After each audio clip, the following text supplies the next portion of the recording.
तो कबीरदास जी के जीवन की एक घटना आती है। देखिए वो जो है एक गृहस्थ संत थे, उनके 2 बच्चे थे, कमाल और कमाली नाम की बेटी।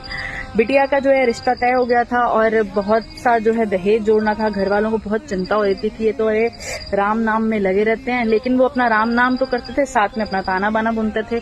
तो बहुत अधिक आय तो थी नहीं, तो तभी जो है उनकी जो माता है वो उन्होंने बोला कि अरे तुम सब जो है साधु संतों में लुटा देते हो, अभी आखिरी थान मेरे पास बचा है, जाओ तुम इसको बेचो और कुछ दाम लेकर आओ।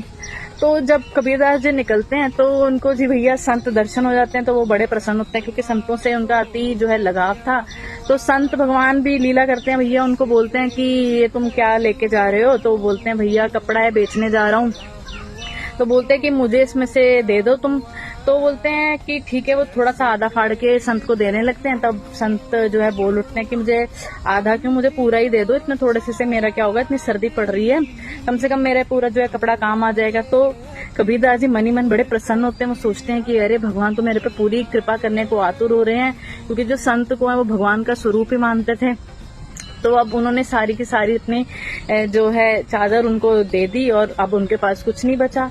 तो थोड़ी देर बाद उनको चेताया कि अरे माँ ने तो ये बेचने के लिए बोला था, अब घर जाऊंगा तो सब बड़े गुस्से होंगे। तो भैया वो निकल पड़ते हैं, अपना जो है जंगल में छुप जाते हैं, राम नाम जपने लगते हैं। अब 3 दिन के अंदर जो है अपनी बेटी की जो शादी का समय आ जाता है। तो अब जहाँ पे कृपा राम की हुई ता पर कृपा करे सब कोई।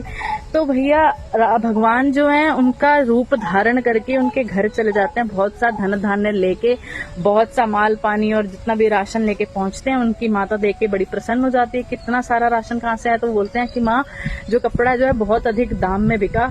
अब जिस दिन शादी होती है तो उस दिन बहुत ही सुंदर, बहुत ही बढ़िया शाही शादी होती है। पूरी काशी में कमाली बेटी की शादी का जो है डंका बज जाता है कि कबीर ने तो भैया अपने जो है खजाने खोल दिए और लोग बहुत जो है वो लुटा रहा है, धन धान्य बहुत संपत्ति लुटा रहा है। और ऐसी शादी देख के तो भैया सबकी बोलती बंद हो जाती है, जो उनके बारे में ऊट पटांग बातें करते थे।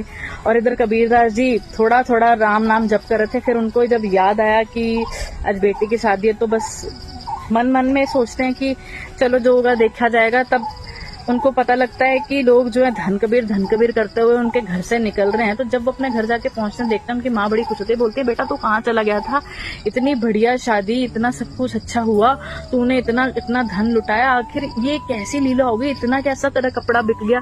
तब उनकी आंखों से जो है वो अश्रु निकलने लगते हैं और वो सारी घटना समझ जाते हैं कि भगवान ने देखो भैया कैसी लीला धरी कि वो मेरा ही रूप धारण करके आ गए और सब कुछ इतना वैभवशाली करके दिखाया। तो देखिए संत कृपा, संतों की जीवनी इस प्रकार की होती है कि जिनका निर्मल हृदय होता है, बिल्कुल साफ हृदय होता है, उसके लिए भगवान स्वयं ही आ जाते हैं।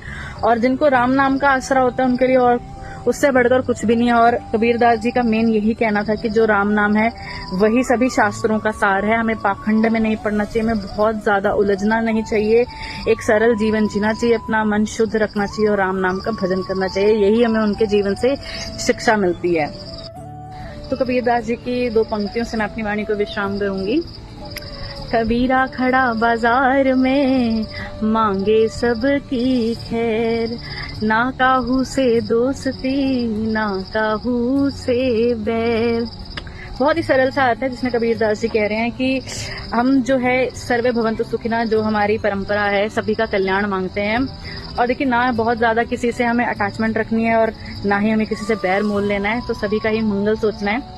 इन्हीं शब्दों के साथ आज कबीर जयंती की सभी को बहुत बहुत शुभकामनाएं। उनका चरित्र जरूर पढ़ें और उनके दोहों को जरूर पढ़ें और जीवन में उतारने का हम सब प्रयास करने, यही हम सबको प्रार्थना करनी चाहिए। जय शिव शंभू, हर हर महादेव।